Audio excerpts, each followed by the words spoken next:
¿Cómo va el tema? Por lo menos ya están calificados inicialmente, ¿no? Buenos días, bienvenido.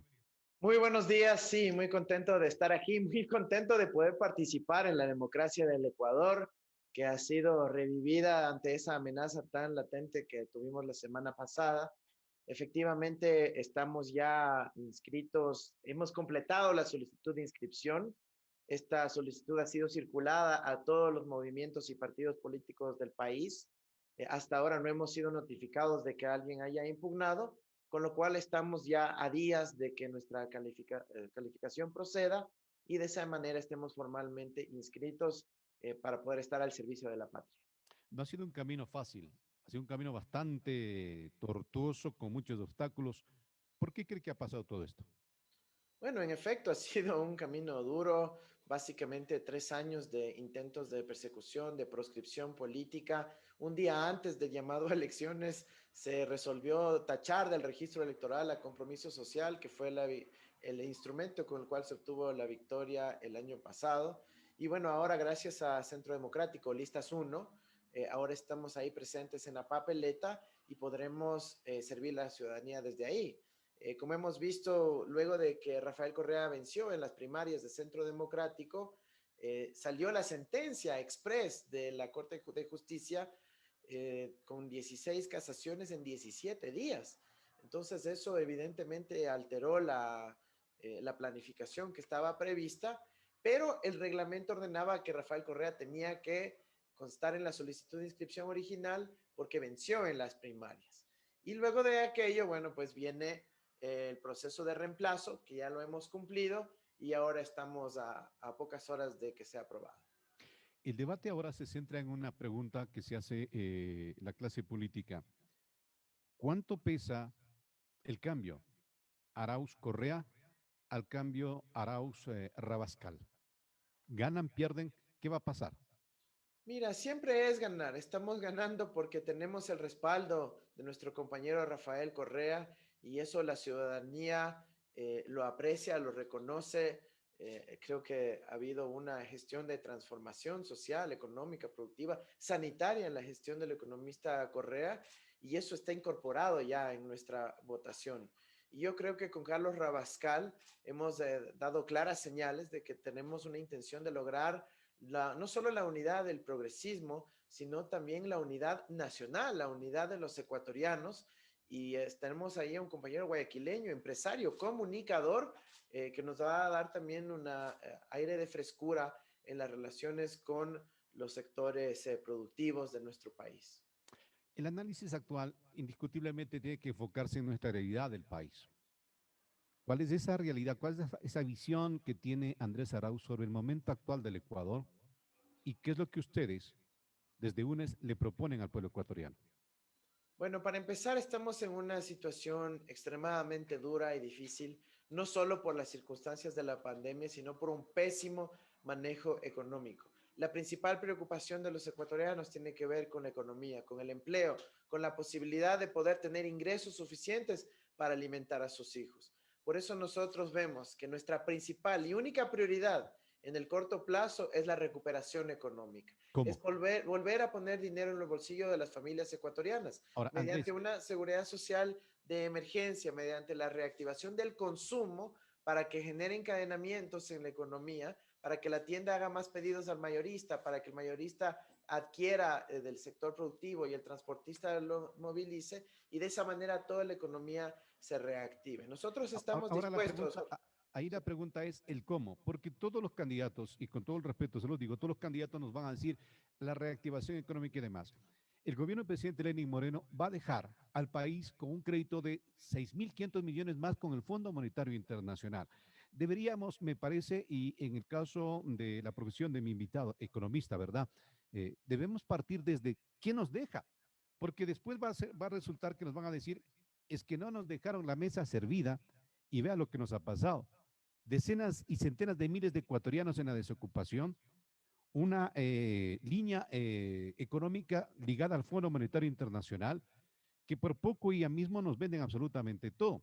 Entonces, el gran interrogante ahora es, ¿cómo queda el Ecuador luego del presidente Lenín Moreno, para hablar de una reactivación económica que es necesaria, pero entendida en el hecho de que esa reactivación no implica que el rico se haga más rico, sino que el ecuatoriano en general sea rico, que tenga empleo, que tenga capacidad de mejorar sus condiciones de vida, de que el Estado sea capaz de ser una obra para generar dinamismo en la economía de los territorios, algo que durante el gobierno del actual presidente no se ha visto lamentablemente. Uno. Y dos, otro de los grandes problemas es el tema de la corrupción.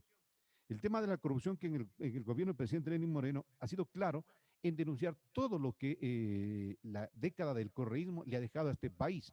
Usted tiene que enfrentar todo eso, Andrés, ¿cómo? Es la gran pregunta. ¿Cómo cambiamos ese chip al pueblo ecuatoriano?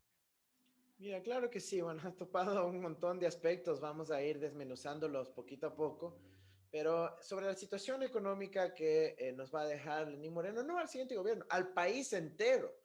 Creo que no podemos siquiera hacer el símil de la comparación de la mesa servida versus la mesa que no estuvo ahí. Ahora no vamos a tener ni mesa, ni sillas, ni platos, ni tenedores. La situación es realmente dura. Se va a dejar al país en un endeudamiento masivo, con una precariedad en términos de los derechos laborales de los ciudadanos, con las familias afectadas en su solvencia y seguridad económica. Y mira, nosotros sabemos cómo gestionar la macroeconomía para poder restablecer los equilibrios en el mediano plazo, Uh -huh. pero en el camino nuestra prioridad es atender primero la situación económica de las familias ecuatorianas. Y eso significa que vamos a utilizar los 3.500 millones de dólares que el Estado ecuatoriano tiene depositados en Suiza para ponerlos directamente al servicio de las familias ecuatorianas mediante inyección de recursos a través del dinero electrónico de forma directa en los celulares, en los bolsillos de las familias y también mediante el apoyo a nuestro aparato productivo con crédito extremadamente ágil, es decir, no solo en montos, sino que sea oportuno en términos de la reducción de trámites para acceder al crédito, para que la banca pública y privada pueda desembolsar esos recursos para los emprendimientos, para la economía nacional y vamos a fomentar algo que es muy importante, pero que no yace mucho en el debate profesional, que es si es que esos dólares van a recircular dentro de la economía nacional o si esos dólares se van a fugar. Por ejemplo, esta plata que supuestamente llega del Fondo Monetario, los 6.500, no se va a dar ese monto. Apenas 2.000 estamos recibiendo estos días, pero esa plata se va a quedar en el Ecuador o el gobierno de Moreno nuevamente los va a sacar. Nosotros hemos sido absolutamente críticos de la cantidad de dólares que se fuga de nuestro país y que además son coadyuvantes de la corrupción. ¿Por qué? Porque cuando esos dólares o no ingresan o salen del Ecuador, están evadiendo impuestos, están evadiendo su responsabilidad social con los ecuatorianos y las ecuatorianas y eso genera también un problema no solo monetario, sino ético y moral. Uno de los temas más graves de este país es el hecho de que enfrentamos una pandemia y en esta pandemia se han dado y se han tomado decisiones que prácticamente han golpeado al pueblo ecuatoriano. ¿Se puede salir de este modelo de derechización económica? ¿Y qué modelo propone Andrés Arauz y su binomio para el país en caso de que el próximo año, empezando el año, en febrero, ustedes puedan tener el voto ciudadano para que puedan llegar a la presidencia? Por supuesto que sí, cuando logremos esa victoria contundente en el mes de febrero, tendremos más tiempo para poder también planificar una adecuada transición con este gobierno y a partir del 24 de mayo desplegar las fuerzas, la energía positiva que sí tiene el Estado, con servidores públicos honestos, con servidores públicos preparados, con gente que sí ama su patria y puede darle mucho a nuestro país. Así que vamos a poder desplegar una agenda económica no de los intereses de unos cuantos banqueros o unos pocos privilegiados, sino de la mayoría del pueblo ecuatoriano, ese que trabaja porque necesita en su diario vivir, producir. Va a haber un apoyo a los trabajadores autónomos, comerciantes minoristas, cuentapropistas a la economía popular y solidaria. Y nuestra agenda es la que está en la Constitución del Ecuador. Esa que significa, sí, apoyar la producción, apoyar el fomento a la inversión, apoyar a que el trabajo sea en condiciones dignas y que podamos restablecer la confianza en nosotros mismos los ecuatorianos. Vamos a necesitar también el apoyo de ese gran empresariado, pero fundamentalmente el apoyo tiene que ser respeto a los trabajadores, al ambiente, al Estado y el amor a su patria. Es decir, si usted ama al Ecuador, invierta en el Ecuador y no mande su plata a Panamá, a Miami o a Suiza. Uno de los mayores problemas que tenemos y que ustedes tienen como candidatos es el hecho de que la sombra de la corrupción del gobierno del presidente Correa los va a seguir persiguiendo. Más que nada por las acciones que vemos que se siguen actualizando en hechos de corrupción. ¿Cómo librarse de este tema? ¿Por qué? Porque tienen a un ex vicepresidente en prisión por actos supuestamente de corrupción y demás, y tienen a un expresidente sentenciado también supuestamente por actos de corrupción. ¿Cómo enfrentamos todo esto? Sobre todo para que en el chip de la ciudadanía esto no sea una especie de decisión de no ir con ustedes, sino buscar otra tendencia. ¿Cómo cambian eso ustedes en la población? Mira, aquí hay que tener clarísimo dos elementos. El primero es que ha habido un intento de persecución en contra de los líderes del proyecto progresista que ha ido más allá de acusaciones de corrupción, sino de sedición, de instigación, de rebeldía, de golpe de Estado, etcétera, que los tiene exiliados en países hermanos y que a nivel internacional han quedado demostrado que se trata de una persecución. Pero es innegable y tenemos que reconocer que también hubo traidores que de forma corrupta traicionaron al país, al proyecto político y que se merecen estar en la cárcel, que constituyeron empresas offshore en paraísos fiscales para desviar los recursos, por ejemplo, de Petroecuador. Así que los ecuatorianos tenemos que también reconocer esos errores y castigar a los corruptos portándonos de forma implacable en contra de la corrupción.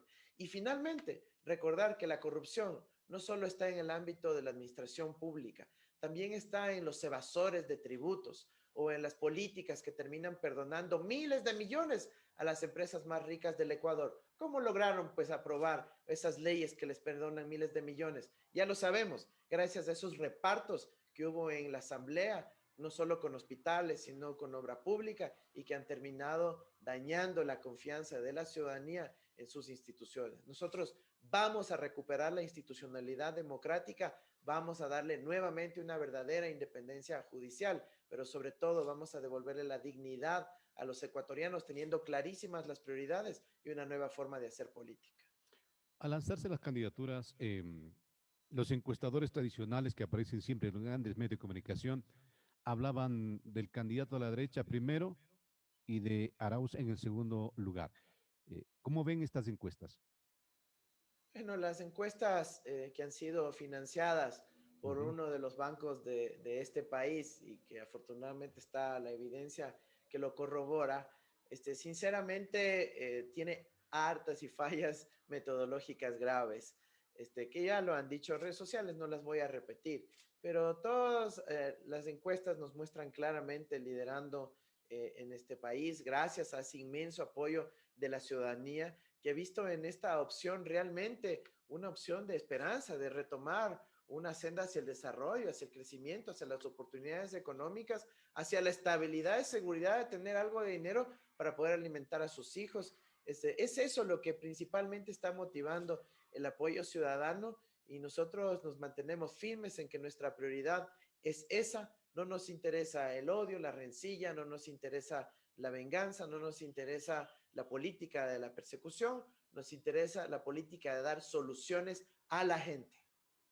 Hay un modelo económico diferente para no solamente el Ecuador, sino para América Latina, porque después de los gobiernos progresistas, hemos vuelto a los gobiernos camuflados, pero son derecha, ¿no? Y vemos claramente que también hay detrás de todo esto una enorme injerencia de los Estados Unidos y su fuerte presión a través de los fondos de entidades crediticias como el Fondo Monetario Internacional. De golpe y porrazo, todo el modelo de los 10 años anteriores fue borrado por el actual gobierno. Y uno empieza a preguntarse, ¿tan débil fue el proyecto en general que decisiones políticas en poco tiempo pueda desaparecer todo lo hecho?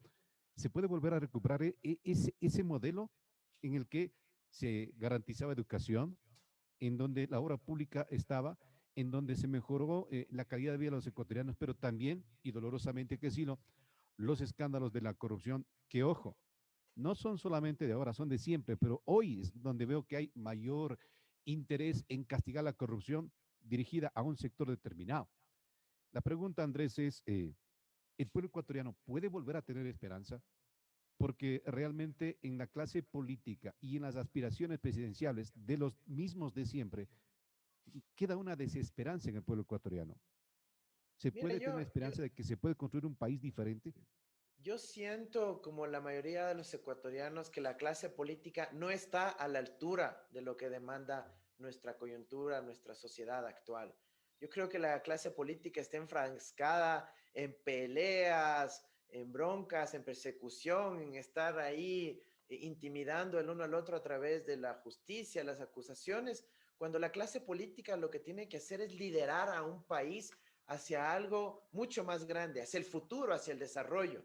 Por eso que nosotros que venimos desde el servicio público, desde el amor a la patria, desde esa convicción de dar soluciones a la gente, estamos trabajando arduamente en esa dirección. Por eso yo digo, a mí me parece totalmente legítima la preocupación de la ciudadanía de que no se está pensando en la gente, sino en las broncas entre políticos. Y nosotros vamos a dar soluciones a la gente. Y eso implica, sí, retomar ese modelo progresista que pone como prioridad la salud, la educación, los derechos a la alimentación, los derechos a tener una tranquilidad y estabilidad económica y derechos humanos y de los trabajadores. Eso es fundamental para que una sociedad logre confianza en sí mismo, en sus líderes, y de esa manera pueda avanzar a paso firme hacia el futuro. Y en eso estamos abocados. Hay cosas que tenemos que mejorar, pero por supuesto, nosotros vamos a hacerlo mucho más rápido y mejor de lo que ya se logró en el progresismo de la Revolución Ciudadana,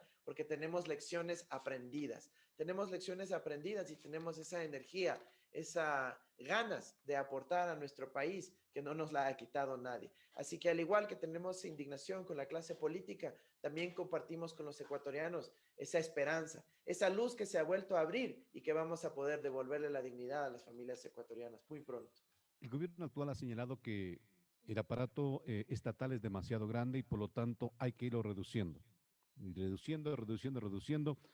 Y se reduce en áreas sensibles como salud, como educación, que de acuerdo a la Constitución deberían ser las de mayor fortaleza, porque un pueblo con educación y un pueblo con salud es un pueblo que se puede desarrollar. ¿Cuál es su propuesta en estas dos áreas tan sensibles del tema de nuestra sociedad? Sobre todo porque hoy un día son héroes y al día siguiente son despedidos y esto realmente Exactamente, preocupa. exactamente, esa es exactamente la preocupación y me gusta muchísimo, Jorge, que le ha atinado.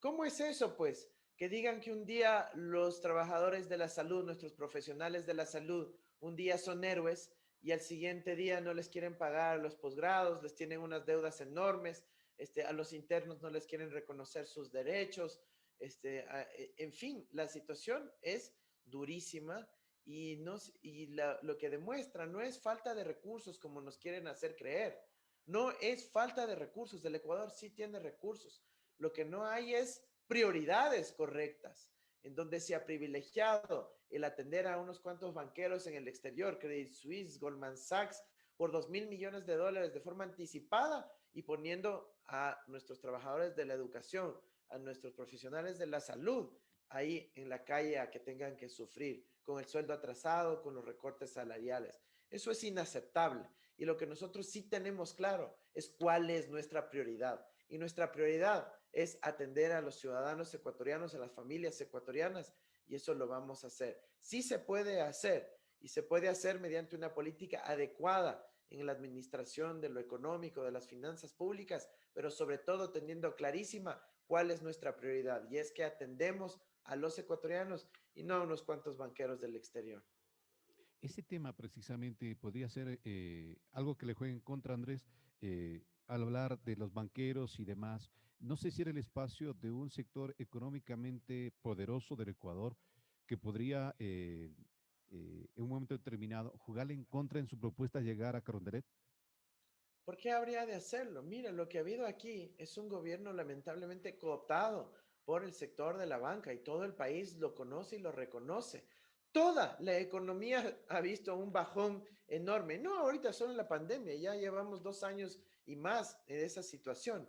¿Y quiénes han sido los únicos que se han beneficiado mientras la economía colapsa? Los banqueros. No han sacrificado ni $1 de sus ganancias. Siguen cobrando comisiones extraordinarias, tasas de interés que bordean el 30%. Tenemos una situación en donde nos debitan, sobre todo a los sectores de la clase media, nos debitan $4, $5, supuestamente por haber tenido una llamada telefónica. Ese tipo de prácticas ya tienen que erradicarse, en donde hay que defender el bolsillo de la familia ecuatoriana y no el privilegiar cientos de millones de dólares para unos cuantos banqueros que han tenido ahora el control del poder político. Eso no lo vamos a permitir y de ninguna manera nos va a afectar. La ciudadanía eso lo tiene clara y lo ha sentido en su bolsillo.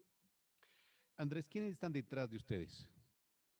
El ¿Quiénes pueblo apoyan su ecuatoriano, candidatura? Jorge, el pueblo ecuatoriano, las mujeres, los jóvenes, los pueblos y nacionalidades indígenas, los cholos, montubios, los afros, los mestizos, los blancos, todo el Ecuador está desesperado por un cambio, por una esperanza que finalmente se presenta con nuestra oportunidad. Nosotros estamos construyendo con toda la ciudadanía las oportunidades de transformar nuestro país y lo hemos hecho con los sectores sociales y con los sectores productivos y muy pronto con todos los ciudadanos. Vamos a lanzar un plan de gobierno wiki, es decir, que toda la ciudadanía pueda aportar con sus ideas y propuestas para que se vean reflejados en el documento de gobierno, que realmente sea un gobierno de todos.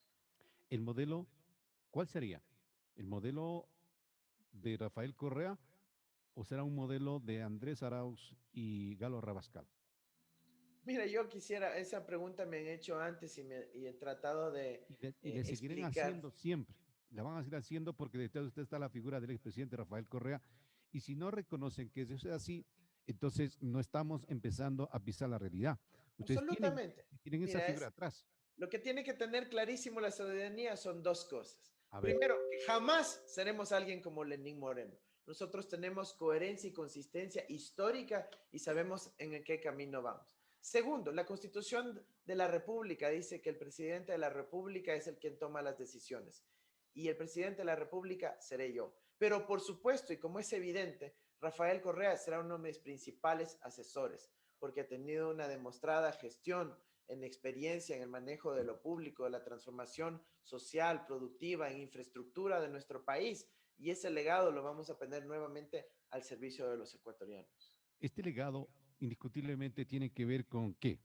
Reactivar la ejecución de la obra pública, reactivar los presupuestos para una educación de calidad y de calidez, reactivar el sector de la salud, porque en medio de esta pandemia, no sé, yo no he visto, en mi provincia no lo he visto, no sé si en otras, que se hayan inaugurado hospitales, que se hayan mejorado infraestructuras en las zonas rurales del Ecuador, en donde es más débil el tema de servicios básicos. En medio de esta pandemia no pensaba que todo el recurso que iba a venir a fortalecer esas áreas, pero vemos que en la visión de quienes manejan la economía ecuatoriana, en este momento lo importante es el sector productivo como eje fundamental del desarrollo. Pero ¿qué pasa si las máquinas no tienen hombres y mujeres sanos para poder trabajar? No creo que la máquina pueda trabajar sola. El modelo tiene que cambiar, pero ese modelo, ¿cómo cambiarlo, Andrés?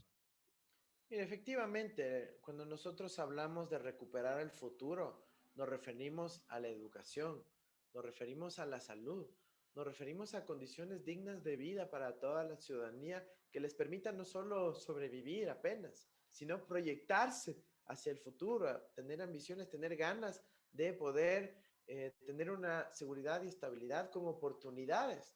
Mira lo que cambió en el Ecuador, en donde los ciudadanos apenas antes de nuestro gobierno lograban alcanzar la educación básica. Pero nuestro gobierno ya no solo que la gente aspiraba a concluir el bachillerato, sino además a una formación universitaria y aún más a poder viajar al exterior para formarse en las mejores universidades del mundo.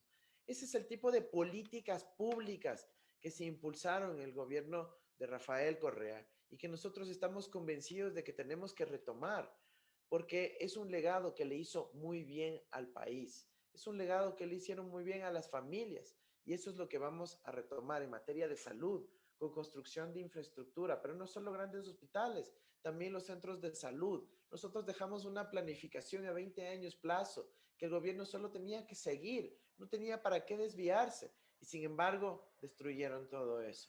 Dejamos una planificación en materia educativa, en materia de institutos tecnológicos superiores, en materia de infraestructura vial, en materia de soberanía energética y eléctrica para poder ir cambiando nuestra matriz y atender las necesidades del siglo XXI, en materia de conectividad, para que no tengamos los problemas que estamos teniendo ahora, donde 6 de cada 10 niños no tienen cómo conectarse al Internet y atenderse a sus clases. Todo eso nosotros ya habíamos dejado planificado. Así que para nosotros será más fácil retomar el rumbo porque ya dejamos planteadas estas cosas y solo tenemos que ahora aplicarlas para el beneficio de los ciudadanos, de las ciudadanas. Hemos visto en la tendencia del actual gobierno de deshacerse de las empresas públicas, telecomunicaciones, electricidad y demás, a pesar de que inicialmente eran fuertemente cuestionadas. ¿Qué lectura les da todo esto a ustedes? Mira, nosotros creemos que hay un lugar para la inversión privada, incluso para empresas mixtas, pero si se trata sobre todo de construir cosas nuevas, una nueva hidroeléctrica, bienvenida a la inversión privada, un nuevo plan de fibra óptica, bienvenida a la inversión privada.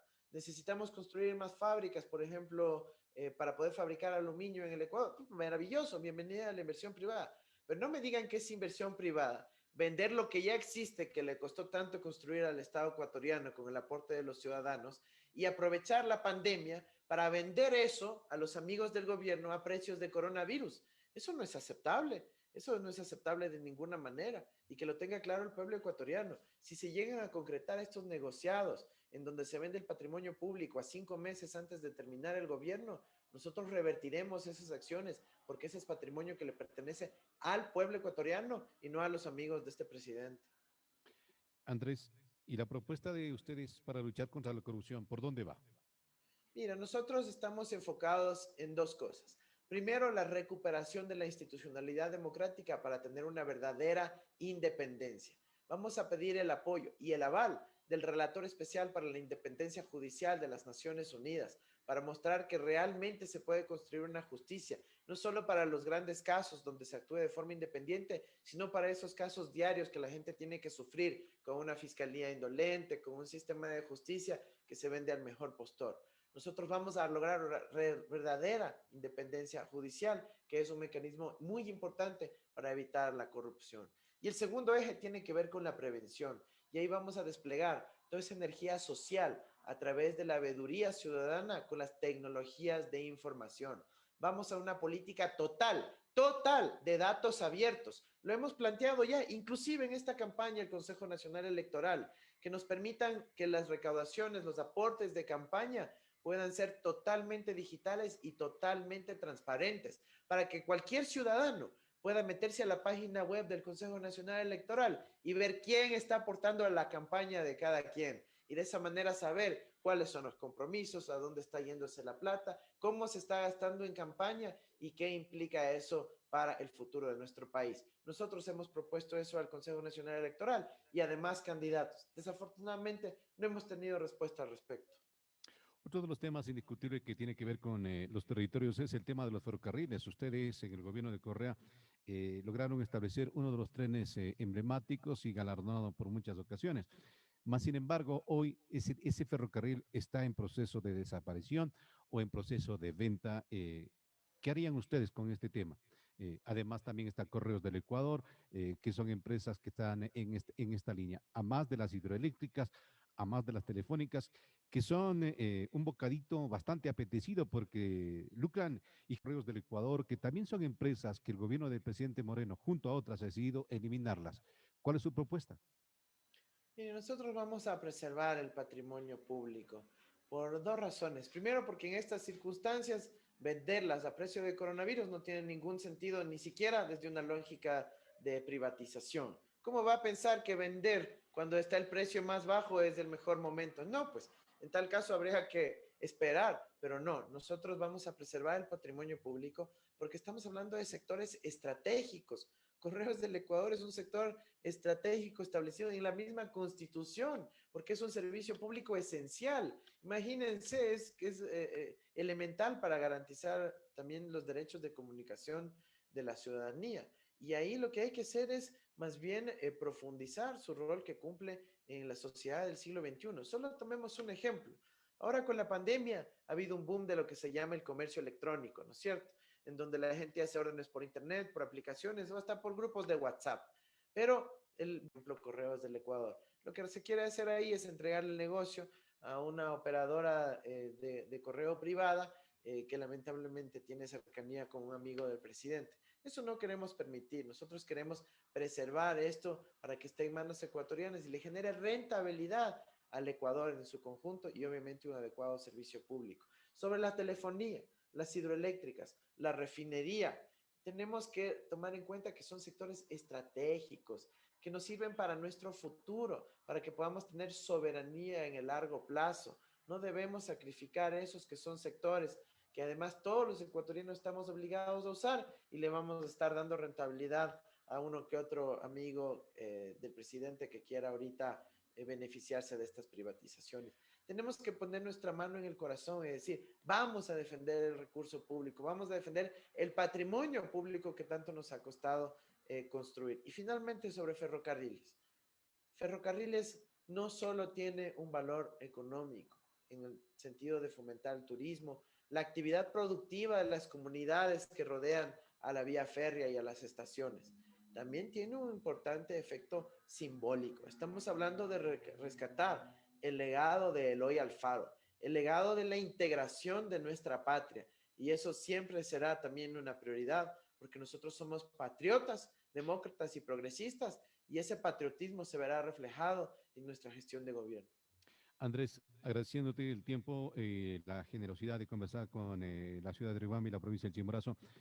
¿Cuál es tu mensaje en este diálogo? Y esperemos poder seguir conversando en el trayecto del camino y que la humildad no se aleje del ser humano, que es lo más importante.